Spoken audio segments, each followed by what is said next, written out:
Please consider supporting Black Women United YEG for the protection and advancement of black women and girls in Alberta. You can learn more about them at bwunited.ca. They are always looking for donations and volunteers. So please, again, support Black Women United YEG for the protection and advancement of black women and girls in Alberta. Again, that website is bwunited.ca.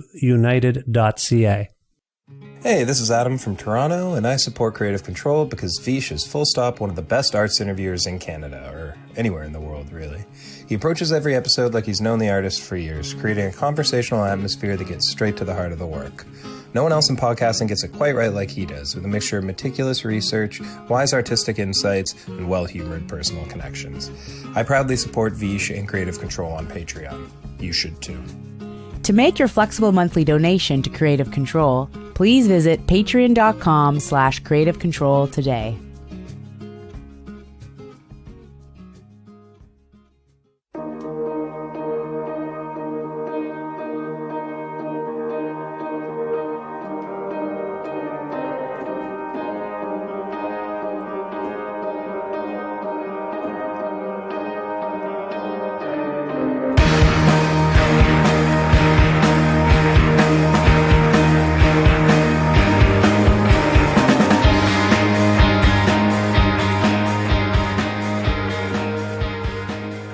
Charlie Steen is a gifted singer, lyricist, and performer who hails from South London in the United Kingdom. Since 2014, Steen has been the primary vocalist in the explosive band Shame, which has released 2 acclaimed albums via Dead Oceans to date, with a third one on the way on February 24th, 2023. It's called Food for Worms and will prompt the band to go on a long worldwide tour, beginning with Canadian dates in Alberta, including a stop at the Winterruption Festival in Edmonton on January 27th.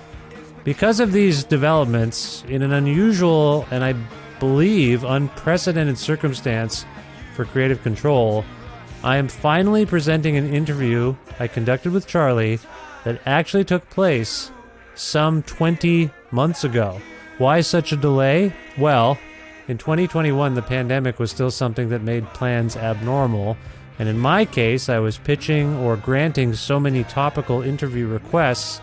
At various points, I'd have like 3 months worth of weekly interviews recorded in advance, and I was having trouble getting them out to you in a timely manner that also might help support people's album release and tour dates, which were still kind of dodgy back then. Everything was constantly being postponed or canceled.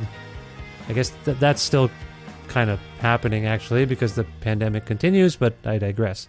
Anyway, one of the casualties of this bizarre, too many interviews, not enough time situation for me was this great talk with Charlie, in which we discussed the second Shame album, Drunk Tank Pink, whether the English really care that much about the monarchy and 2021 pandemic life in London, his strange living arrangements at the time and loneliness, binging shows like The Sopranos, The Wire, and in my case, Seinfeld, and the comfort that large ensemble shows can provide in times of isolation, future plans, which are now current plans, and much more.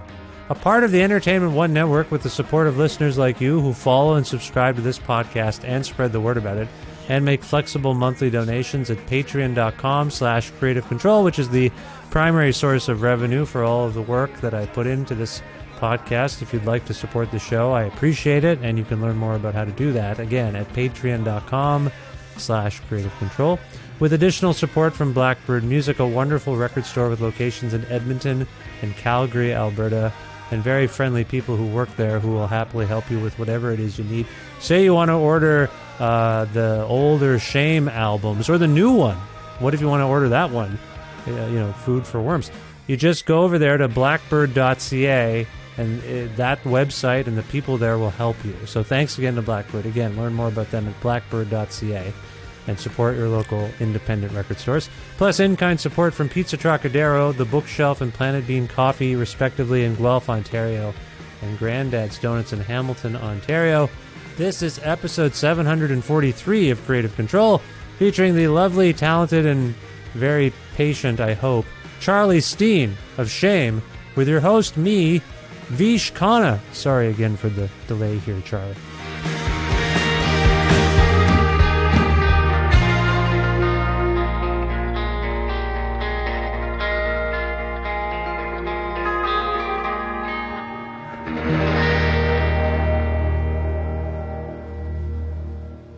Hi, Charlie. How you doing? I'm very good, Vish. Thank you so much for having me on. It's lovely to have you on. I can tell by your accent you don't live too close to me. Where in the world are you today? I'm sat in my living room in South London, in Peckham Rye, to be exact. Okay. See, these are things I don't know. I've only been to London really once in my life when I was 12 on our en route to India. I shouldn't even say I've been to London. I've been to Heathrow. I guess. So I don't know it super well. How are things going in London at the moment, would you say? Have you been outside? What's going on in the city? I guess I should say, if you will, condolences. We've just heard the news as you and I are speaking.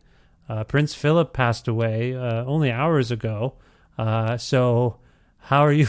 I know people have strange feelings about the monarchy. How are you feeling about that? It didn't really, do you know what I mean? It hasn't changed my life around, you know. It was, you know, there was sort of, I saw an Instagram post about it. I don't know. I mean, 99 years is a fucking long time to live. You're fine to swear on this show, right? Oh yeah, you can swear all you like. Yeah, it's no. Wicked. Yeah.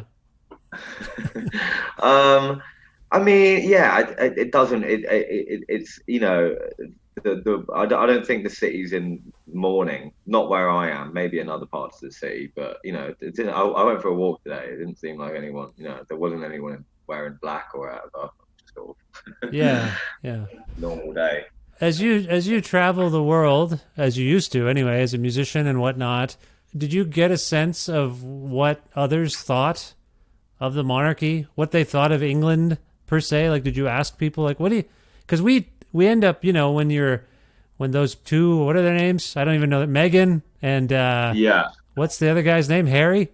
Harry. Yeah. I don't know much about it. It comes up in the news, and I'm like, okay, I guess I gotta pay attention to this. But are you aware that people are really fascinated by these people outside of England?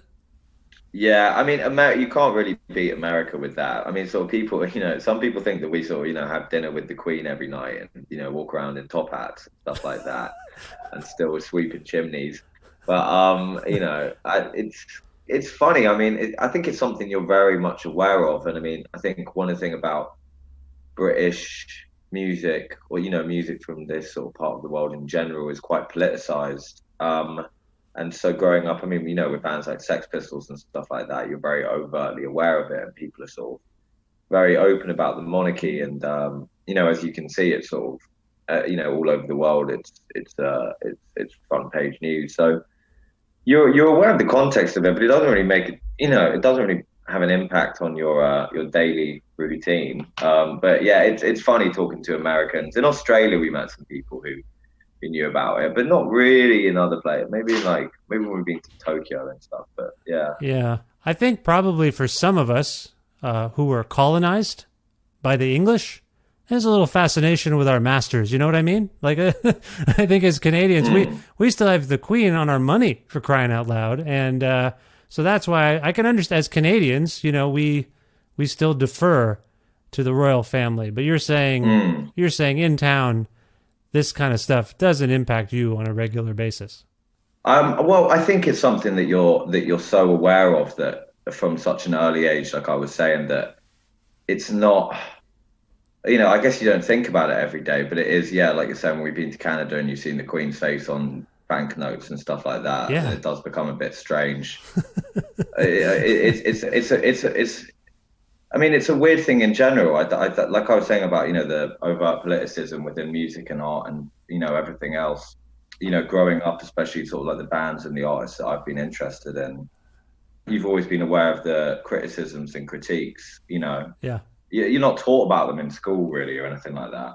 But they inform your work. They inform your work as an artist. Like, for those who haven't heard Shame yet, I mean, when I listen to Shame, I do hear aspects of that tradition you're describing, if you will. I mean, it's punk is usually not about tradition, nor is post-punk, but I hear like, Gang of Four or Sex Pistols maybe, or what have you. Like I hear a little bit of that in your work. Did those bands, their politics, like did you feel compelled to get into art making from that point of view of like, I'm going to say something that speaks to like broader social concerns? Is that something that you feel goes on in the work of Shame?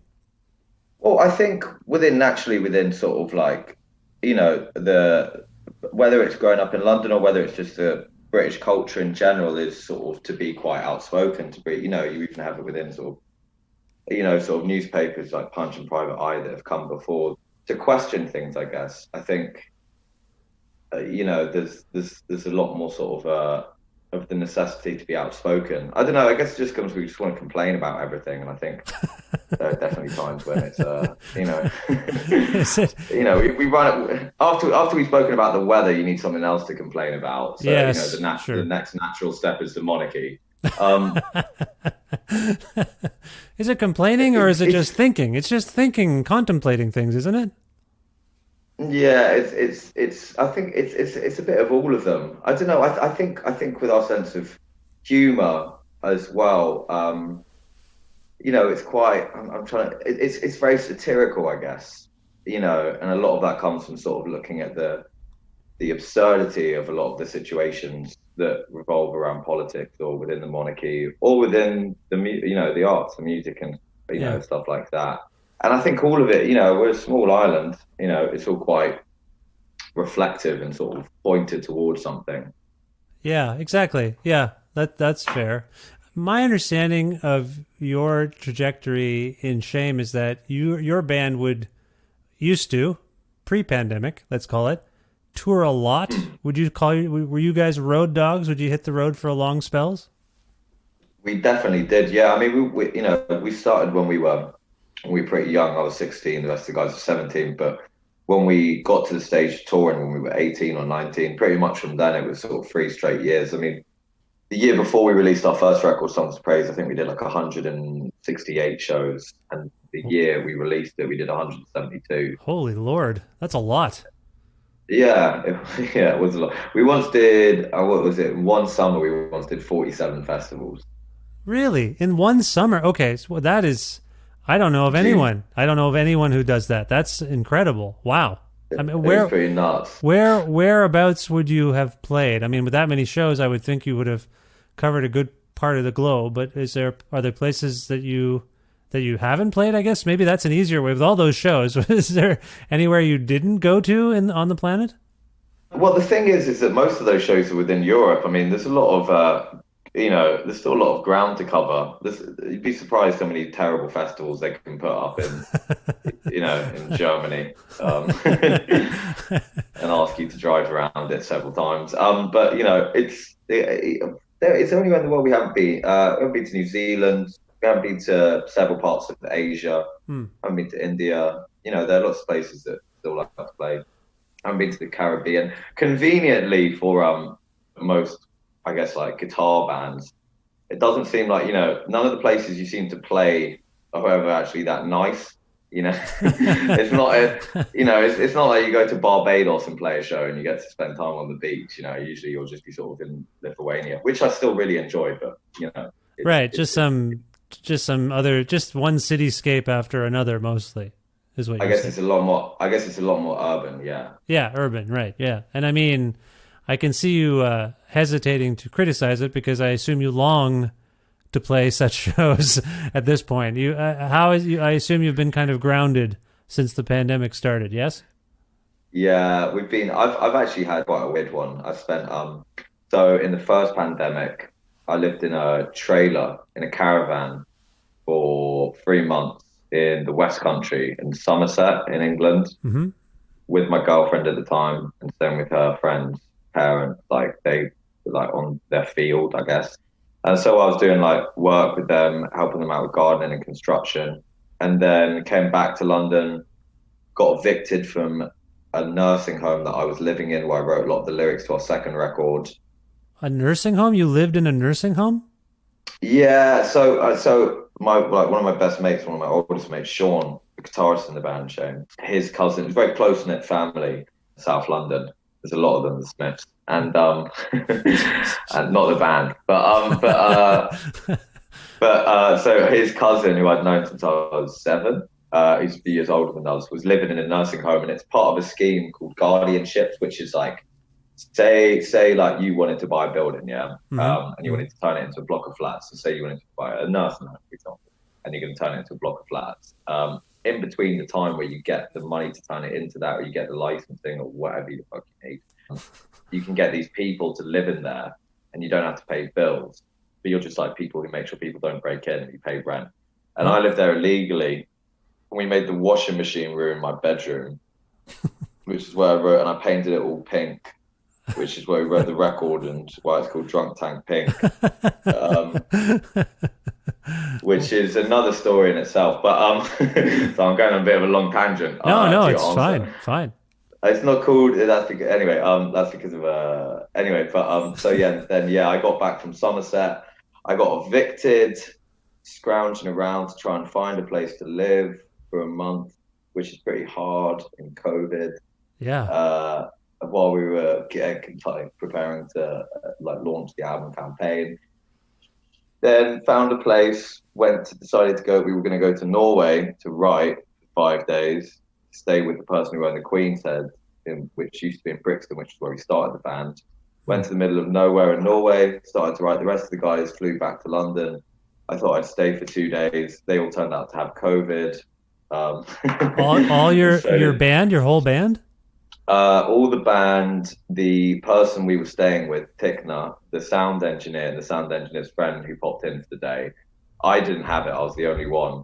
So I was then put in isolation in Norway, and I was there for a month, which was amazing. And I came back and had Christmas here. Then we released the record in January. Okay, that is really tumultuous. First of all, how did everyone fare with COVID? Is everyone okay? They all got it. So it was Josh was the one who we think was patient 0. But the problem is he was saying he was a bit ill, but he's someone he's not a hypochondriac, but he's always ill. Right. Always has a cold or something. Always. So it's not something he had like a headache when we were there, and it was just we were drinking a lot, so it wasn't something you'd think about. Sure. And also where we were in Norway, I mean, there's 6 million people in that whole country. There's about 6 million people within a mile radius of where I am in London right now. So, Yeah, right. it's you just feel like we were in the middle of the woods, in the middle of nowhere. So you just feel we weren't going to the shops. We were already isolating upon arrival. So we just didn't think of possibility. But Josh got it pretty bad. Charlie, our drummer, got it pretty bad. Eddie got it pretty bad. Everyone, and Tikna, who I was staying with, he just said it was kind of like a light hangover for 3 days. Oh, okay. So they got it in a light manner, and their bodies fought it off, and they're okay. Yeah, I think they're all right now. Charlie he got diabetes recently, our drummer, at the age of 24, which is pretty shit. Oh no! Which they think might have been accelerated by COVID. They're not really sure, but Jesus, yeah. Yeah, but he's a trooper. He's dealing with it well. Okay. Well, I'm glad you all. I mean, and you, how do you feel not getting it? Did you feel guilty? I'm the only one who didn't get it? No, I felt wicked. Felt fortunate. Let's say, just for the sake of everyone else, you felt fortunate. I felt fortunate. Yeah, I felt fortunate. Oh, we've all had our vaccine now as well. Oh, we all got our first jab. Shout out to the Croydon Islamic Center and Mosque. Oh, nice. Yeah, we got our first jab. So, and a lot of people I know in London have gotten their first, or if not their second. So it's all things are looking a bit, going back to a question earlier about how sort of London at the moment. Yeah. I mean, everyone's just knackered of it, and they're sort of just like, but everyone's sort of talking about getting the vaccine as if you're getting COVID. People got hit heavy. I got AstraZeneca along with everyone else. Oh, right. Which is the questionable, as we're speaking, It's the questionable vaccine. Yeah, I know. I mean, I think it's ridiculous about all of that. Do you know what I mean? Like, one in I don't know the statistics. I'm chatting shit, but one in however many people get a blood clot. It's like, you're more likely to get a blood clot. Well, it's hard to explain to someone that people 55 and under are more susceptible to the side effects supposedly of that vaccine. So usually, you're not supposed to do something once you are 50, 60 years old. So I've never heard of this. It seems to be. Anyway, let's not jinx you. I'm not going to. You're going to be fine. Let's not get. It can hear us, so I don't want to get too far into. Let's not get cocky or anything. It's just. That's true. That's true. That's true. It is what it is. Yeah. So it is what it is. I was reading about the preparation that you undertook to make Drunk Tank Pink, which is a fantastic record. It's so great and rip roaring. I kind of needed it. I've been listening to lots of quieter synthesized music, and it's been a while since I've had a real strong, guitar, rock, post-punk, if you will, kind of record. Do you hate that term? People keep throwing that term at shame. Do you hate any of the terms that people use to describe your band? No, they're a lot better than what we've been called before. Okay. That's, in terms of bad stuff. I don't mind. But also, thank you for saying that about the record, mate. Oh, it's so great. Like I say, I've just been blasting it so loud in my office that my family is starting to wonder. I share my music with them because, if I'm interviewing someone, I need to get immersed in the song so they can be a litmus test. It's playing in the kitchen, it's playing in the basement. They can be like, oh, I like this, I don't like this, whatever. So, yeah, I think they've just been walking by like, is Papa okay? What's going on in there?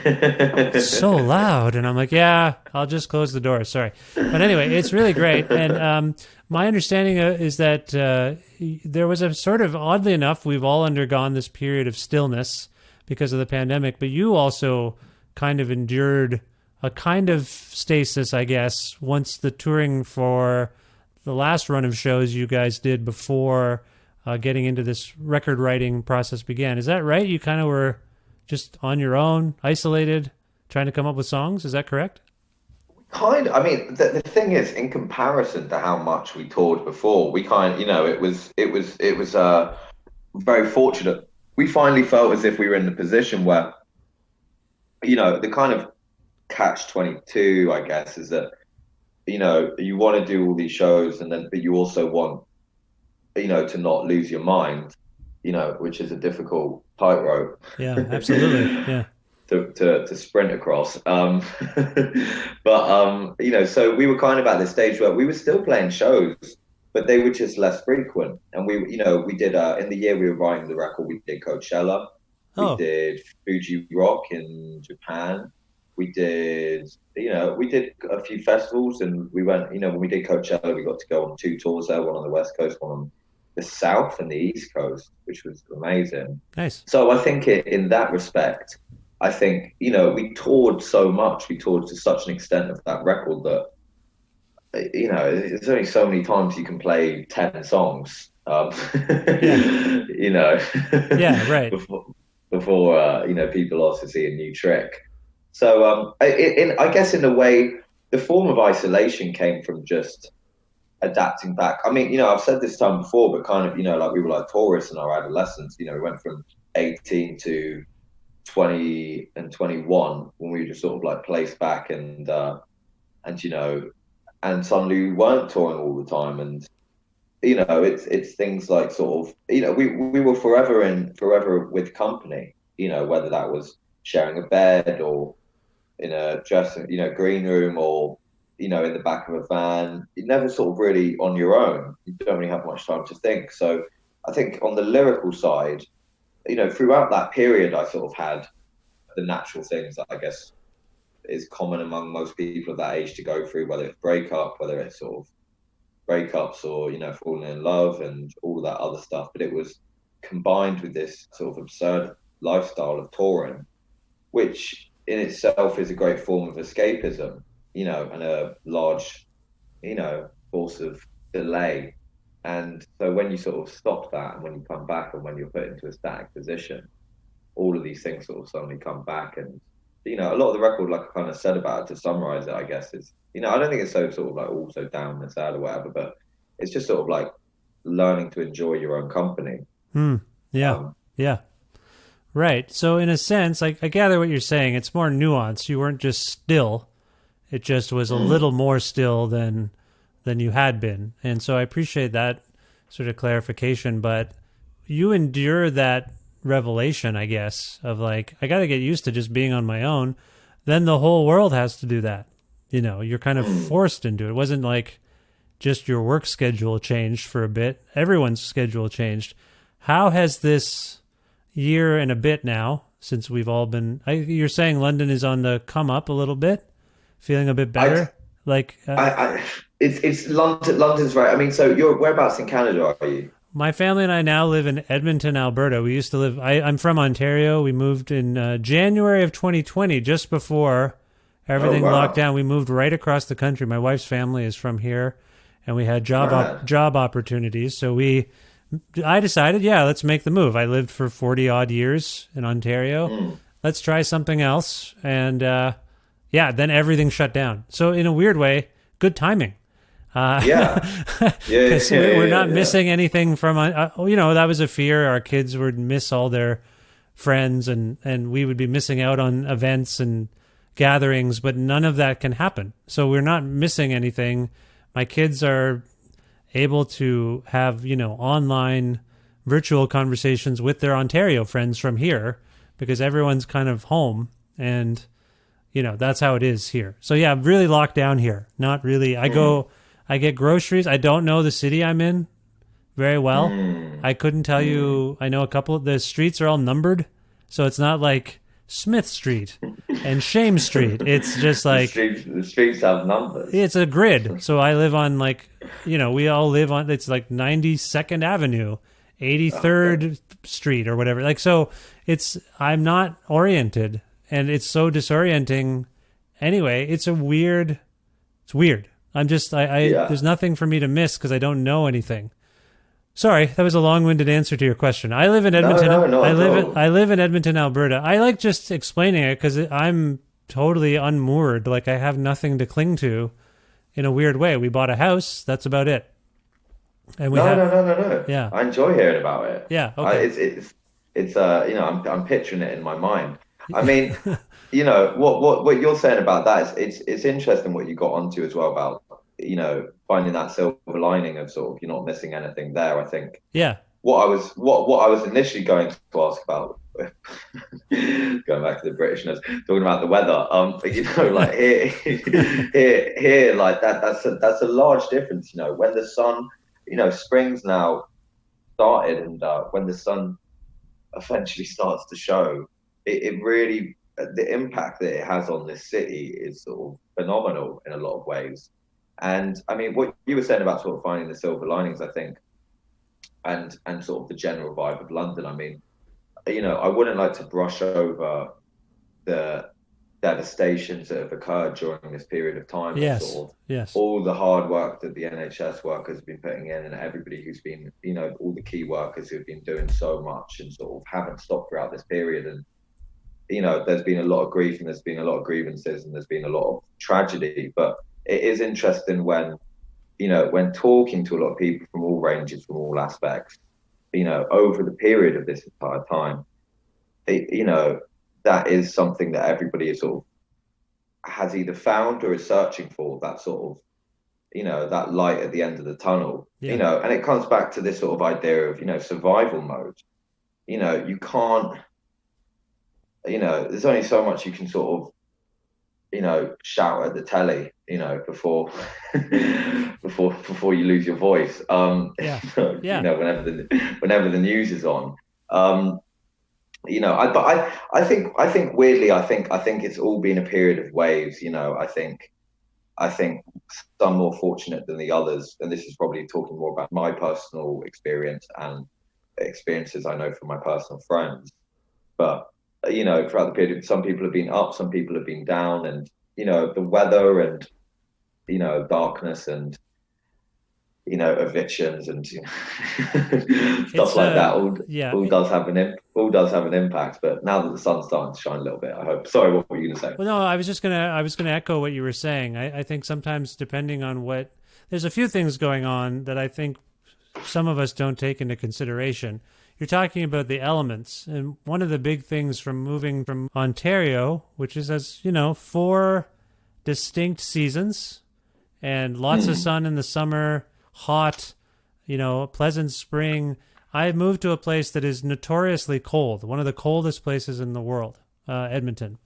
So we moved from and basically 2 seasons. Basically you have winter and summer, barely any fall, barely any spring. When we first got here, do you guys have Celsius? You use Celsius, don't you? Yeah, degrees. Yeah. So you use Celsius. So for the first, there was 2 weeks when we first got here in January of 2020, when it was record breaking cold every day, -40. And so, wait, whoa. Oh my days. Right. So my point is, and that happened again this winter, but I didn't really notice it because I didn't have to go anywhere except for groceries. So my point is, which I never really thought about the weather. When people would say, "What's the weather like today in Ontario?" I'd say, "I don't know. I don't care. I'll figure it out when I get outside." I mean, unless it was we were planning a picnic, and if it said thunderstorms are coming, we wouldn't do the picnic. But otherwise, I'm I don't know. I'll bring a jacket, or if it's too hot, I'll take it off, whatever. But here, the elements are so harsh that you wouldn't go outside. You were I think a lot of people here are used to isolating for a lot longer because of the cold.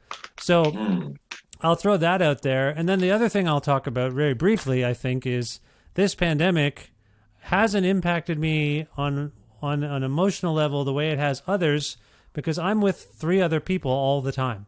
I'm with my family, my wife and my 2 kids.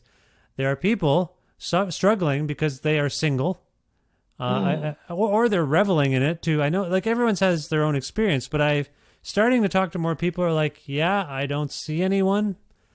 I stay in my apartment by myself. I write songs, or I make things, or I watch TV, but I can't, because of this pandemic, I don't see anybody. So they have this eerie, creepy silence. Whereas, my wife and I are Jesus, when are these kids going to stop talking? But, but really, it's your perspective. So I think when you're talking about the state of London, you're trying to look at it as dynamically as possible. It's looking better, but it's been a devastating year. And that's what you're kind of getting at, I think. Is that fair? Yeah, definitely. I mean, it's just something where, I have been very fortunate in a lot of regards to this, and I don't want to I guess it's that thing of not wanting to to brush over or to undermine, I guess. And that's I think that is what I'm trying to get at. I mean, it's weird, what you were saying about being, I've gone through at the beginning of this. I was with my girlfriend, and then we broke up in winter, and so I've been single for the first time during this pandemic. But it's interesting to see, especially at 23, in thing that happened in summer in London, like I was saying about the weather, is we got so many comments. It was kind of like we were teenagers again. People were socially distancing, but everybody was just out drinking on the commons again, and so you could bump into people and see people, and right. And a lot of people were saying that the first one was really difficult on a lot of people. A lot of people broke up during that, or had to make tough decisions. I mean, the reason I went to Somerset was because my girlfriend was down there, and I left on the first day of lockdown. I left from a station called Clapham Junction, which is one of the busiest stations in London. In average day, I can't imagine how many people go through there. There are 18 platforms. I was the only one on 18 platforms. Oh my gosh! Wow. Okay. So it was insane. But I had to make that. I was at 6 a.m. Boris Johnson made the announcement at 8 the night before, something like that, and it was just one of those quick decisions where I was celibacy, or should I just gamble and get out? Obviously it doesn't just come down to that. I wanted to see them, but but it is that thing, wasn't it? I remember calling them and being well, that's it, it's over, in my downtrodden state of self-pity.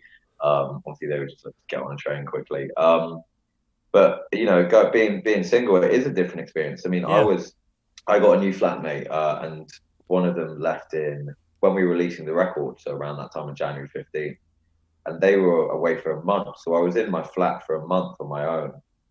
which at that time was really nice. But towards the end of it, I'd never seen The Sopranos before. And I Oh, watched all of it. Oh my God, it changed my life. I yeah, love it so much. that's weird. I rewatched it at the beginning of the year too. Like starting in December, sorry, I've seen it several times, like the whole thing, but I just decided it was on one of the streaming services, so I'm like, yeah, I'm just going to watch this, and then I got right into it, and they're terrible people, just awful people, but I can't stop watching what they do. And so that's, what did you make of this? Was your first time watching it, and it says you're saying it changed your life. That's quite a statement. I mean, TV really has that effect on me. I mean, I never the first time we went into lockdown, I watched all of The Wire, which had a similar effect on me. That's what I did. I did that too. I rewatched The Wire in the spring, and then like last spring, and then then I rewatched The Sopranos. Just comfort, like weird. I wanted familiarity, but I also wanted it to be disturbing as fuck. Like it was weird. Yeah. I wanted the harshness of that reality because it's all very harsh. And a lot of like no one is noble, no one is really good. Everyone's got an angle. And so, anyway, that's weird. And now I'm watching, just to close the circle. Yeah. I'm rewatching Seinfeld right now. And so, whoa, wow. I've seen that in long. Yeah, so I'm rewatching it and it's incredible. I have to watch like 4 episodes at a time. I can't handle I'm at season 3 as we're speaking. It's really funny and really good and really well done, but also deplorable people, awful people, like just nothing but awful people all the time, and I can't stop watching them. It's weird. I'm doing My Name Is Earl now. Oh, nice. How's that? I love it. So it was my childhood show, and they've got it on Disney Plus. And I just love it so much. It's so good to go back to that. But anyway, so going back to slightly different vibe. But I mean, it's just such, it's such incredible writing and it's such incredible performances. But I remember, I was first time I watched The Wire as well, and so I'd been in my flat on my own for a month, and it was the last episode of Sopranos, and I just got fucking wasted. And after it finished, I just sat on my sofa, just like so pissed, like blaring Frank Sinatra, and like called all these people, and I was like, "What am I doing?" Do you know what I mean? Like maybe I'm lonely. Maybe I need that. I was like, you know what I mean? It's kind of like, so I think that's sort of like human, just sort of company. I guess you just sort of need something to go through. But the problem is sort of how monotonous things can get. There's no sort of.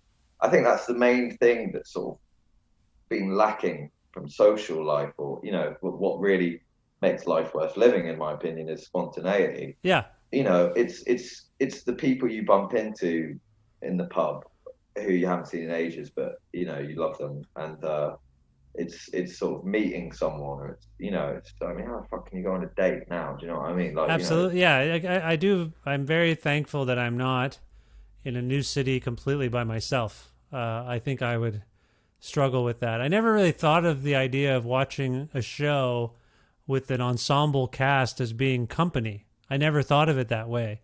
But to your point, but I would agree, like in the end, I do, when I would flip on a Sopranos episode, I think subconsciously I was thinking, I'm going to hang out with these guys for a while.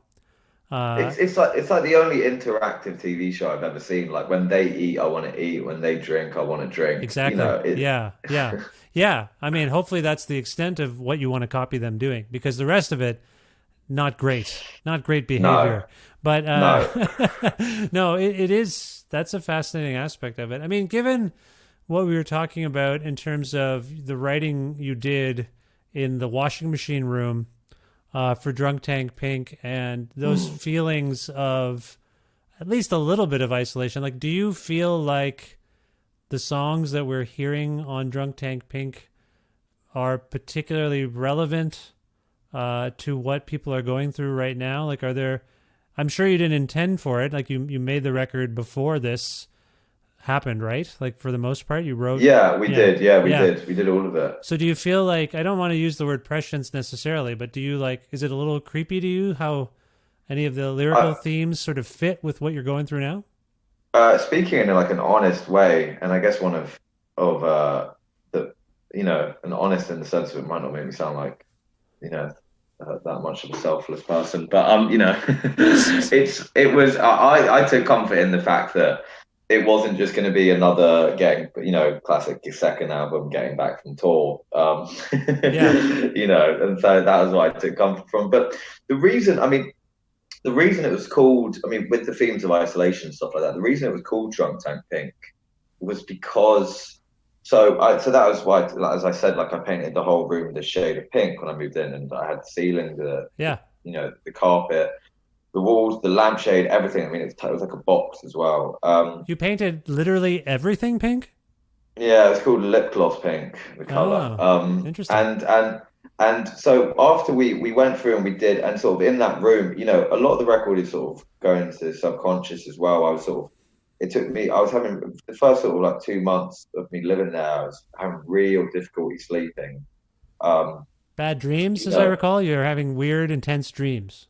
Yeah, just vivid dreams. I guess it's to that point where, you know, the dreams to me, I don't, you know, I don't like to over analyze everything, which would be completely hypocritical to my next statement. But you know, it's sort of the clearest way where you sort of have to confront your subconsciousness, and I think a lot of that, you know, at that point, we didn't have the distractions at all, so there are sort of portable ones you can have, such as, you know, or ones that you can build up, like going to the pub or bringing people back to yours, you know, just having constant company around you so that you're not having to spend this time with yourself. And I then found out it was actually just when we finished recording the record and we were going for our first meeting at Rough Trade in West London, which is who we're managed by.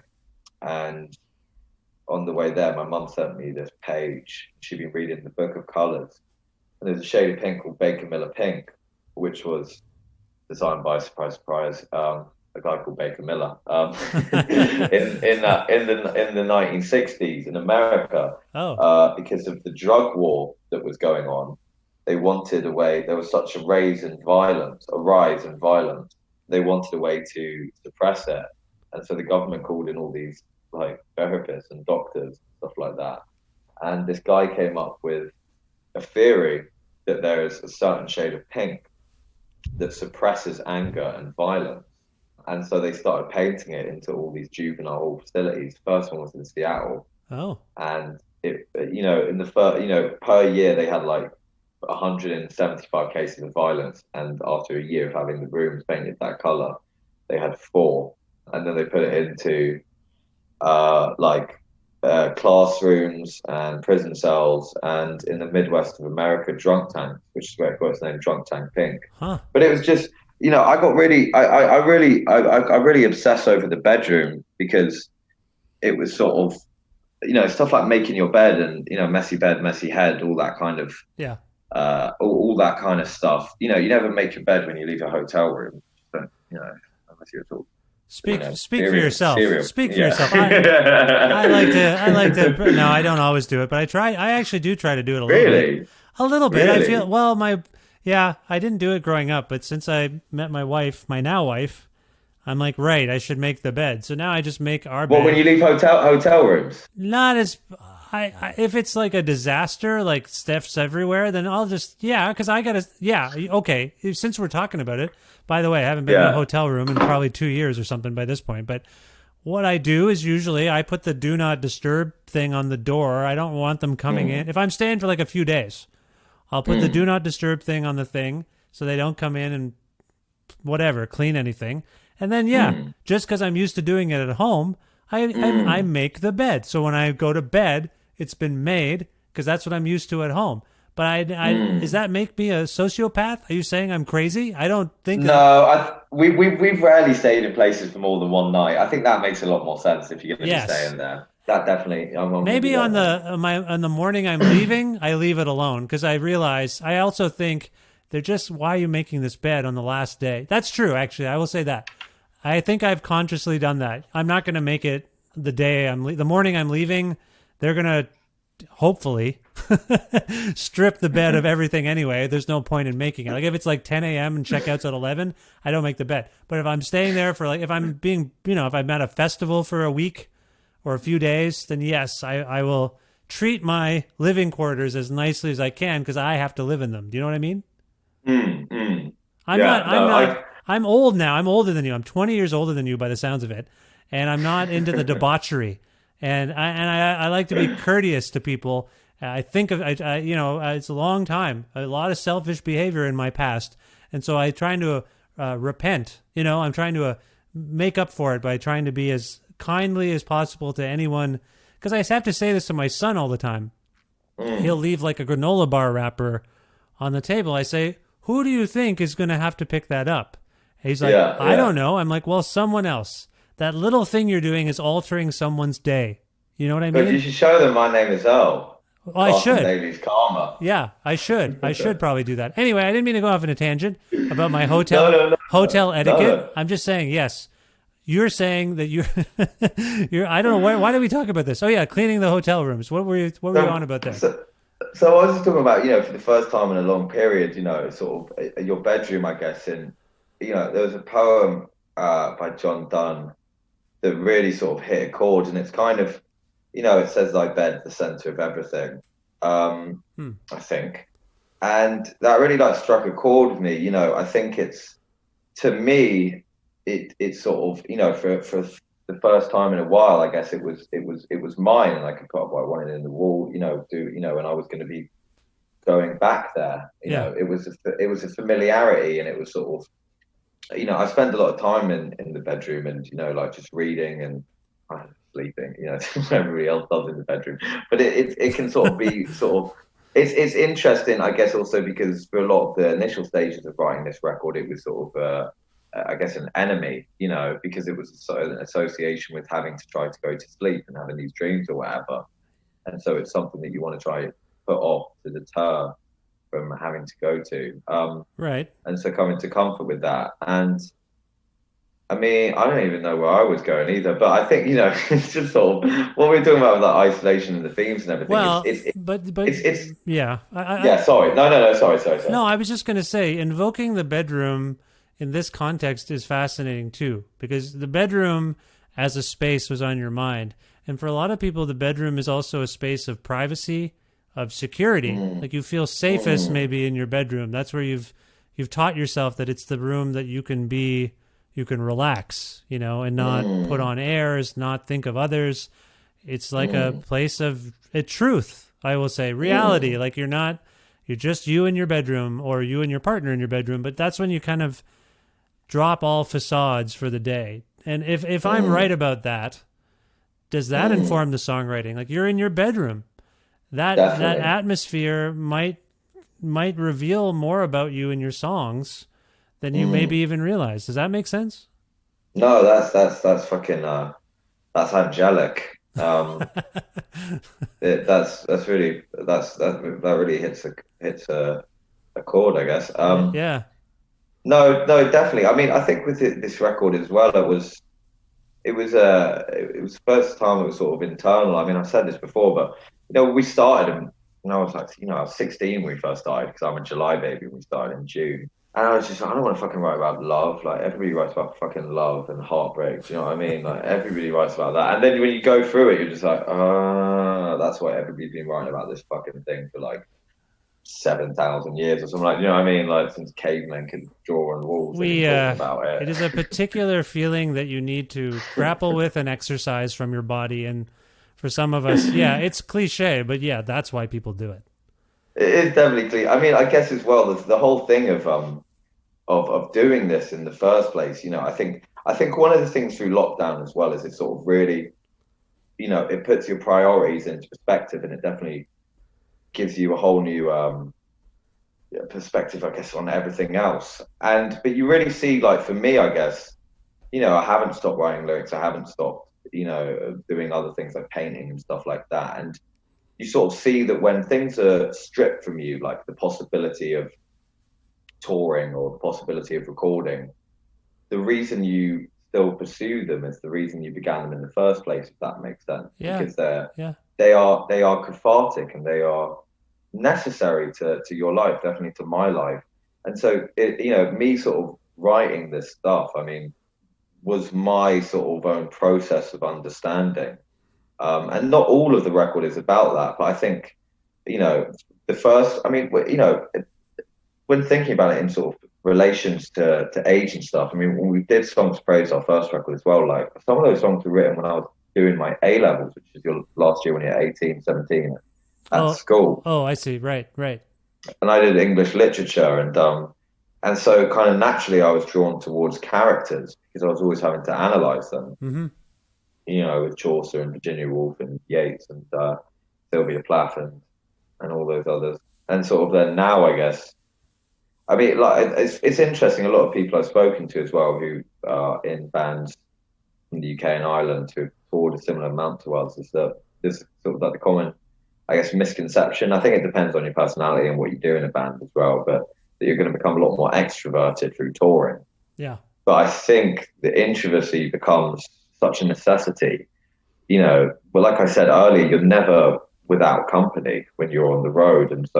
And when you're, you know, when you deal with certain things, whether that be sort of exhaustion or, you know, falling for someone or doing something like that, they're kind of things when you think about them in your life, you experience on your own. You know, you think about walking to the shop and realizing that you do like that person, or you think about walking back from the shop and thinking about that person doesn't, you know, love you anymore. But right. You know, and so, yeah. but when you're having to think about all of this in a transit van with 6 other people, you know, it becomes a lot more isolated in the experience. You know, you really hold on to the value of that. And so I think, yeah, again, this is a long tangent of self-indulgent, but no, it's fine. It's fine. I think it's worth exploring it because, I mean, like I said earlier, and like you've been saying, like there's something about writing from a space of security for yourself, whether you knew it or not. But as much as you sounded like you were haunted in the bedroom by dreams, by the pinkness maybe of your own accord, I mean, there's something really real about you in these songs as a result of this whole exercise, I'm guessing.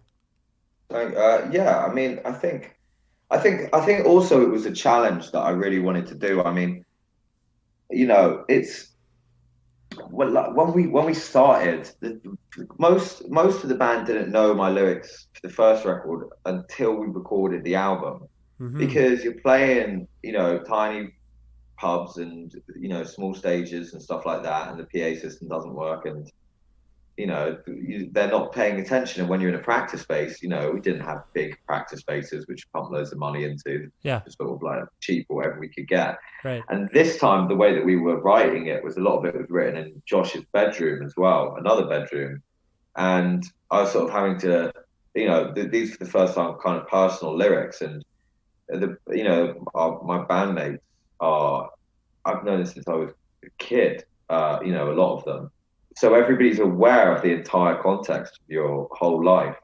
So to sort of record in vocals after everything else has been recorded in and everybody can hear exactly what you're saying, every word, was sort of a completely new challenge, a completely new fear. Right. And I think with the band, I'm not really a musician, you know, I'm not. Like I can't. I have so much admiration and so much respect for anyone who can. You know, what I sort of desire and what I love is performance. And so very much like when we write anything, I would sort of think about what it's going to be like to perform it. I think this has slipped less and less through the course of the pandemic because that's, you know, isn't in the back of your mind as much anymore. But the main sort of, I guess, sort of the concrete platform that is necessary in order to do that is honesty and truth. You know, I'm not a good enough actor yet to say something that I don't really mean. You know, I'm not quite a boy band member. Yeah, there's definitely an authenticity that comes through, I think, and that's good. I don't think that's a bad thing. Thank you very much. Yeah. Thank you very much. Yeah. Well, I just think in order to perform, it's very weird. It's like performance as well is like with anything is there's something that becomes so appealing. I don't know if you could refer it to like a one night stand, because I don't want to sound sort of like, you know, I wouldn't want to sound as if I was, you know, something disposable, because obviously that doesn't have to be disposable. It shouldn't be treated in that manner. But in the way of that you can share something quite intimate with a stranger for an hour, or with a group of strangers and people that you might never see again, but you're saying something that kind of means a lot to you, and you've then got to you know, convince them sort of what you're saying and of what you're doing. And yes, granted, like without the band and without maybe visceral energy and stuff like that, it wouldn't come across as so. You know, that helps it a lot, but you need to kind of believe what you're saying, I guess, because otherwise, otherwise everybody's. You don't want a show to feel jaded. You want it to feel real, I guess. Yeah, yeah. I mean, I have been in bands for a good chunk of my life, and there is something. It's really hard to explain to some people what it means to go from the practice space to communicating your idea before an assembly of strangers. Like that's a really, because you're basically starting, every time you start a song, you're kind of starting a conversation with someone you don't know, and they're receiving it in their own way. And at the end of your performance, they might feel compelled to come up to you and say, that really meant something, or that was interesting, or that was great, or whatever it is. They just feel compelled to be like, I need to speak to you now that you've been hollering at me for 45 minutes. It's time for me to get a word in. But I mean, that's why we go and play. I'm sure that's why, part of why you probably love playing live and touring so much. You're looking to connect and you're communicating, but you're also hoping to see if it's connecting with people. And maybe I'm reading too much into that, but is that maybe a part of where you're coming from? Definitely. I mean, as well, it's sort of, you know, it's. I think like a large part of performance as well is this sort of, which goes back to what I was saying about the lyrics and stuff like that. Is that, you know, and I was talking about this with a friend the other day. That, you know, I think there's a very sort of fine line between sort of like self-belief and what can come across as sort of vanity. Yeah. But it's the sort of idea of, you know, most people who you'll speak to who will be, you know, I'm speaking about it just from like a sort of singer's perspective or, you know, front person perspective, because you're sort of just alone with a microphone. But I think sort of like the level of scrutiny that you're aware that you're going to go under, particularly when you're starting out, or even still, is this sort of desire to prove yourself. Yeah. You know, once again. And Hannah, who runs our record label in London, said this amazing fucking thing when we signed to them. She said nobody's going to care more about your band than you do. Yes. Which is such a good. I think at that time, you know, like 18 or 19 or whatever, I was a bit, you know, cocky. I was like, well, you know, sure we'll have a band, but you know, I didn't really get it. But now, you know, that's sort of such a great. I think that's such a great attitude, you know, because so much of I sort of the way that we started out, which is one of like the largest tragedies throughout all of this period is, you know, we're so fortunate to start when we did, and for any new bands who are starting out now not being able to play at those independent venues, or with the threat of a lot of those independent venues closing, is that the amount of times you play to an indifferent crowd, and you know, the last thing you want in the world is indifference, or people who just don't like it, or you know, like we've done shows where it's just like Eddie's dad and a couple getting off in the corner. And that was it. But you need that. It toughens you up. It actually makes it gives you resolve to keep going no matter what. Definitely. I mean, well, the whole sort of point of this. But sorry to interrupt. No. I interrupted with my my observation. No. But I go ahead. Yeah. I think it's just about, you know, I think that's sort of a lot about, in my perspective, what this band is and what it's a vehicle and be able to do is to sort of, you know, tackle your own insecurities. I mean, you know, I've said this before as well, but you know, like the reason I take my shirt off when we play is because I was always really insecure about my weight. Yeah. And it was sort of like this first sort of platform where, you know, just for half an hour or for 45 minutes or 10 minutes, 15 minutes, you're not focused on what anyone is thinking about you. You have a sort of rush of self-belief, I guess. Yeah. And I think that's what's so addictive about it. You know, it's sort of, you know, I sort of used to refer to it as sort of like, you know, I think that's because of how many shows we've been able to see. I think after a while, and I'm sure you've been in the same position, Vish, like, you know, it becomes a point where you become sort of like not immune to them. That sounds weird, but I guess sometimes maybe indifferent in yourself. And that's when that gig that you do see that really does blow your mind makes it so much more impactful. Yeah. You know? Yeah. it's something you can't ever put your finger on. It isn't. I agree, and it's also there's some truth in you had to be there to understand the feeling in the room, and whether it's a good feeling or a bad feeling, it's hard to describe to someone what a show was like. So I have had those experiences as well, both on stage and off stage, just like of seeing my favorite band have an off night, or something. Like it's all very informative and human and humanizing. And I think you're right. I mean, I've talked about this on the show with others before. I miss opening bands. I've been relatively okay not seeing shows. Like I used to go to so many shows a week, like just so many shows. When I lived in Ontario, they would happen where I lived in Guelph, but I would also drive an hour to Toronto on a weeknight some nights, even though I had work. And I loved shows. But and I'm okay without them on the one hand, but my discovery often happened with opening bands. People I have on the show sometimes I first encountered when they were opening for someone bigger. And now they are at a level that's, the whole anyway, I don't want to get too depressing here. It is a hard time to be, on some level, you can get your music out there on the internet, of course, yourself, but that notion of playing live and finding people that way, for both listeners and for musicians, I think that's really hard. And it is going to make me feel a little out of touch with stuff.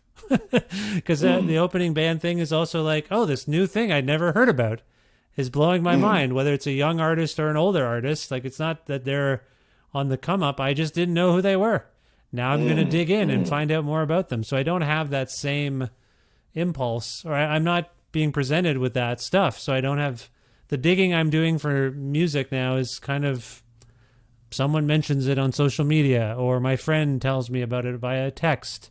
So I look it up and I listen to it and I check it out. But anyway, I'm sure you've gone through that too, being an opening band, being a headlining band. There's a lot of excitement in the discovery of music Always. making. Yeah. Always. Yeah. I mean, it's every element, isn't it? If you want to move on, we can move on as well. No. Go ahead. Go ahead. I think like thank you. Like the last gig I saw before lockdown, before COVID happened, was the last non-socialist gig we played.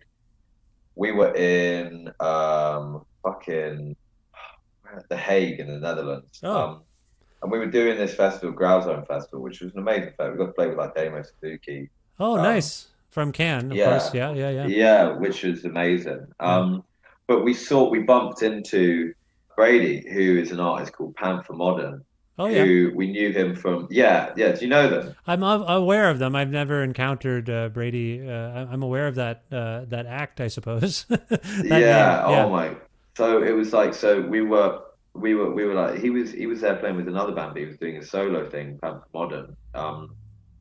And he'd been in a band that had supported us in our first ever show in LA, who were amazing. And he was like, yeah, I got this show on at like 1 a.m, and we played at like 8 or 9 or something like that. Yeah. And I wasn't drinking that night, and I was just like, I'm not going to drink at all. So I was kind of like hanging around, till 1, which is quite a long time, and not drink, not to wait around, but and so I was like, I just want to experience, and I really didn't know what it was. I hadn't heard his music before, and we turned up, and it's at this sort of, it kind of felt like we were in Berlin or something like that. It's just like a door, and there are loads of people smoking outside. Mm-hmm. And it's sort of like this door opens, and just like all of this smoke comes out, like billows out of it. We go into this like hot, sweaty basement, like down all of these stairs, and everything is just covered in smoke. You can't really see your hand in front of you. And it's just him playing on stage, and like, it was just, to be there was sober, in a sober experience. And not that you need to be inebriated to sort of be taken aback, but it just it made me feel so much more grateful, I guess. Yeah. Yeah. And just it really did it was just one of those, it's like when you read a book and before reading and you don't read the blurb, or when you watch a film without watching the trailer, and you're just so, it's sort of in awe of the surprise, and Yeah. it's just sort of like it's every detail, isn't it? When something like that happens, It was Absolutely. Yeah. the door opening and the smoke coming out, the walking down the stairs, the sweat in the air, the bump, walking past people. It's every element. Yeah. Sense. Creates a sense memory almost. Mm, Yeah. mm. Yeah. I've had that. I like not reading the blurbs to books. I like not seeing the trailer for movies. Sometimes, I like just, yeah, I'm with you on that. And it does it's part of the thing is the first impression is the surprise element of a song or a band. Yeah. Yeah, it's all lamentable, but I hope, to your earlier point about London being, vaccinations are happening.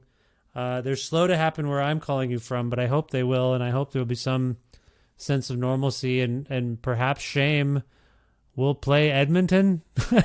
Have you done? I would love that. Have you played much of Canada? We've done Montreal, Toronto, Quebec City, and I believe that's it. But we really love Canada. Josh, our bassist, is half Canadian. Oh, His cool. his dad's from Toronto. Montreal, in particular, we all love. Oh, it's great. Montreal is fantastic. Yeah. Is Ontario French speaking or? Well, the entire country is bilingual, but it's technically bilingual, but Ontario is more bilingual because we're right beside Quebec. It's primarily English speaking. Oh, okay, yeah. wicked, yeah. Yeah.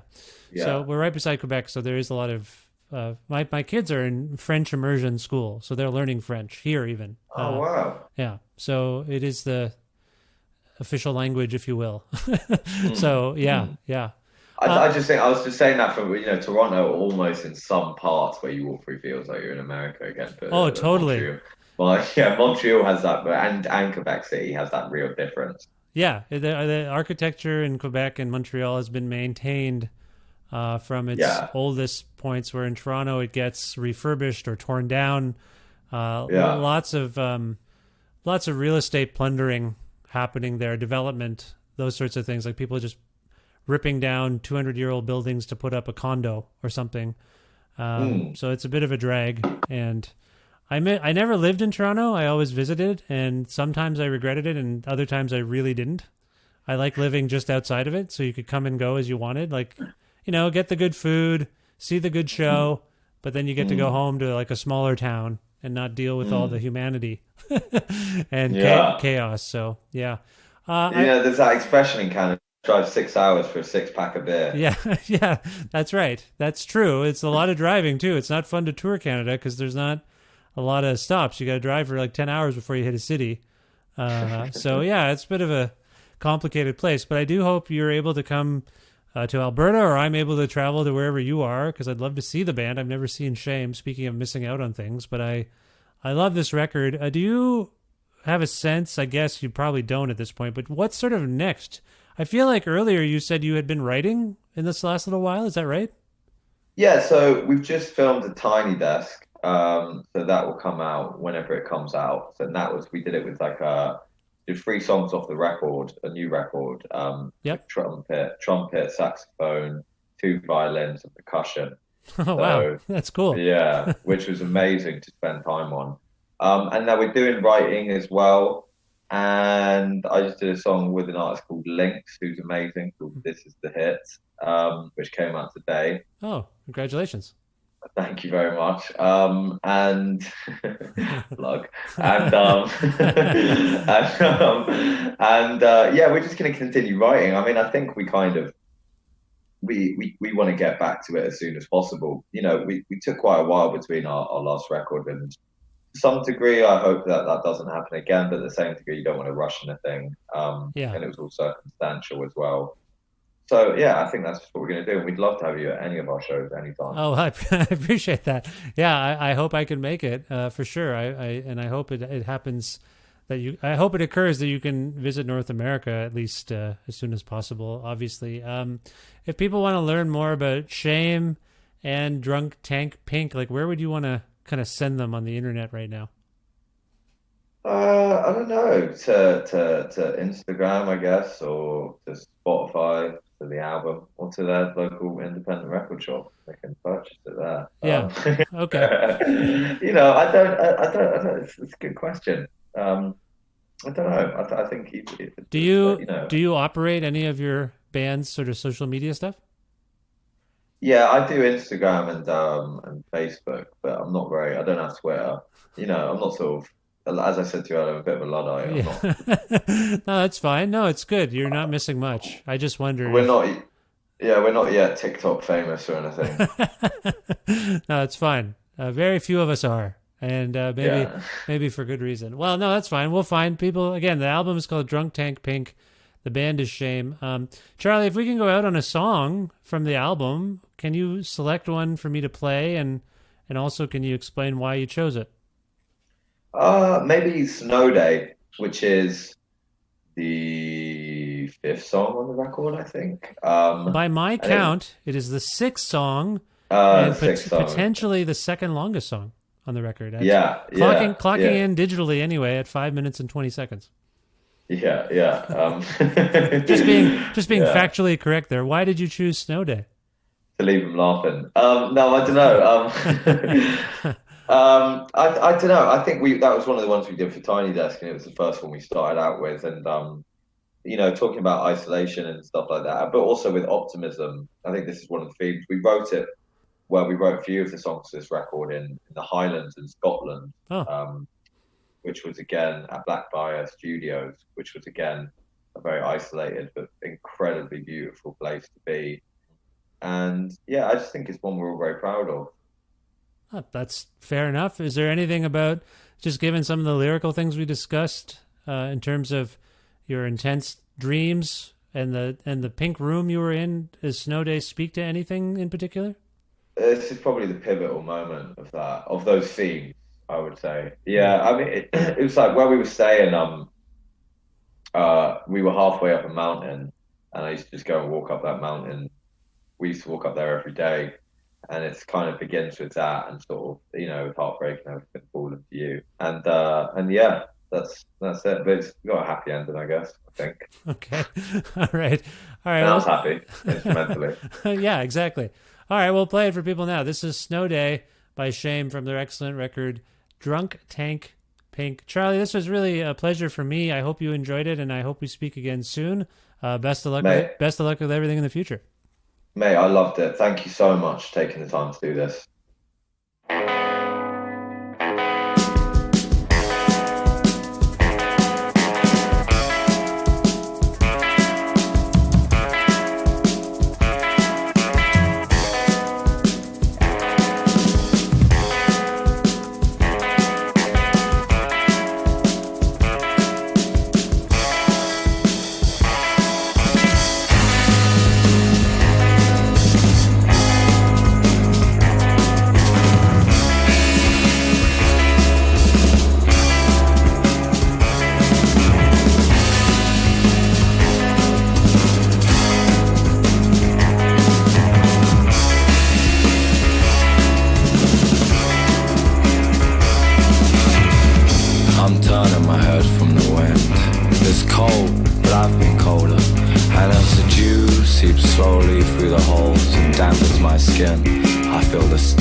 I can do it. At the top of this hill, I sit down.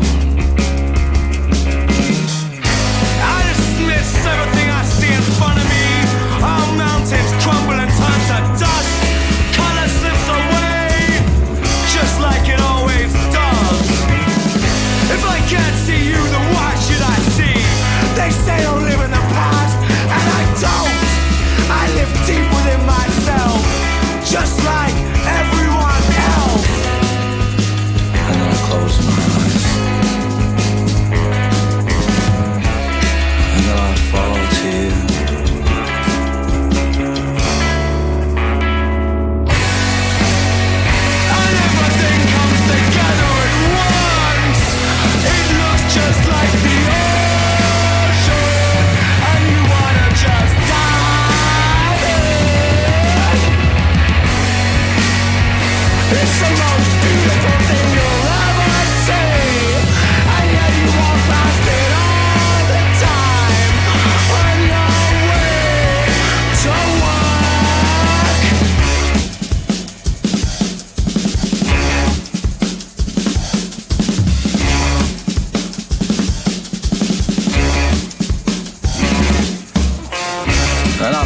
asking for anything. Well, not really. You see, I know what I need. I just haven't got it yet. But I just have to close my eyes, and I can almost taste it, the fresh air of freedom. I just have to close my eyes.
Well, as I said at the top there, I was feeling a little self-conscious about this episode. I feel badly that it didn't come out around when it was actually recorded. Again, apologies to Charlie and the Shame people and all the publicists and everybody involved. But I told the publicist at the time, I don't know when this will come out, like I'll do it. And then it didn't come out because I like, as you guys, the people who follow the show know, I like to peg things to topical things, and I couldn't find anything, and then it just now there's stuff. I'm happy though. I'm so happy that this has occurred, that I found a reason to put this out. And you still, we're not talking about the new record. Maybe Charlie will be on again for the new record. I don't know. I haven't figured that out yet. But this is you get to know Charlie a little bit, and they've got stuff coming up. So this is me talking myself into looking at the bright side of things. Thank you, Charlie, for appearing on this, now it's the 743rd episode of Creative Control, which is part of the Entertainment One Podcast Network and is available wherever you get your podcasts. If you can't find an episode that you've heard about and you're looking for it, and you're wondering if I actually put it out because we recorded it so long ago, or if you want to learn more about me and sign up for my monthly newsletter, please visit vishkhanna.com. You can like Creative Control on Facebook, which used to be the most evil social media platform, but currently I think is in 5th place. You can follow the show on Twitter, that's the evil one, at Vish Creative, or you can follow me directly on Twitter and on Instagram, third evil, at Vish Khanna. Please visit patreon.com/Creative Control to make a flexible monthly donation to sustain this podcast. $6 USD or more grants you access to exclusive content. Episodes come out earlier to those folks. And if you're interested in receiving a Creative Control t-shirt at that tier, you can just message me on Patreon and I'll get you one while supplies last. I still have some of them. So yeah, thanks for supporting the show. That's the primary source of revenue. It's the least icky for me because it's you saying you want to support the show. And it's flexible. You can change whatever amount you start with. You can go up, you can go down. It's great. So thank you for that support. Patreon.com/Creative Control. Thanks again to the wonderful Alberta record retailer Blackbird Music, which you can learn more about at blackbird.ca. Also want to thank Pizza Trocadero, The Bookshelf, and Planet Bean Coffee in Guelph, Ontario, and Grandad's Donuts in Hamilton, Ontario for their in-kind support for this show. And a gentle reminder from me to support local independent businesses however and whenever you can. It really makes a huge difference. Thanks also to my friend who is himself an independent business, Jim Guthrie. You can learn more about Jim at jimguthrie.org. Jim provides music to me for this show with a handshake and a smile. So Jim's the best. jimguthrie.org again to learn more about him. And finally, thank you so much for listening to this episode with Charlie from Shame, and for following this podcast or subscribing to it and telling your friends about it and spreading the word about it that way. Check out the music of Shame. It's wonderful. Charlie, as you can tell, is a wonderful and funny and thoughtful fellow. So it was nice to connect with him. Again, all apologies. This is my last time. Again, all apologies to the Shame people and also to the publicist involved in the delay, but I hope this was worth it. And that's it. I'm going to stop apologizing. I'm going to go live my life. I will talk to you very soon. Bye for now.